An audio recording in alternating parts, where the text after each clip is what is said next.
How to add categories on WordPress website. Hello everyone, I'm Jason.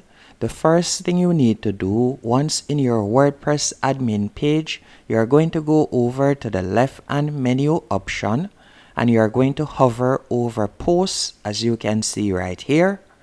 Then you are going to select categories. After selecting categories, you'll be redirected to this page on which you'll be able to create categories that you plan on using in the future or that you would like to use right now.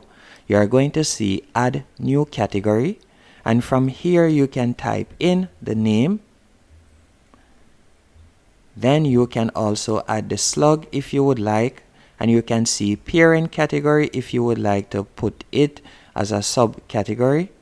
But if anything, you can simply scroll down and you could add a description if you want.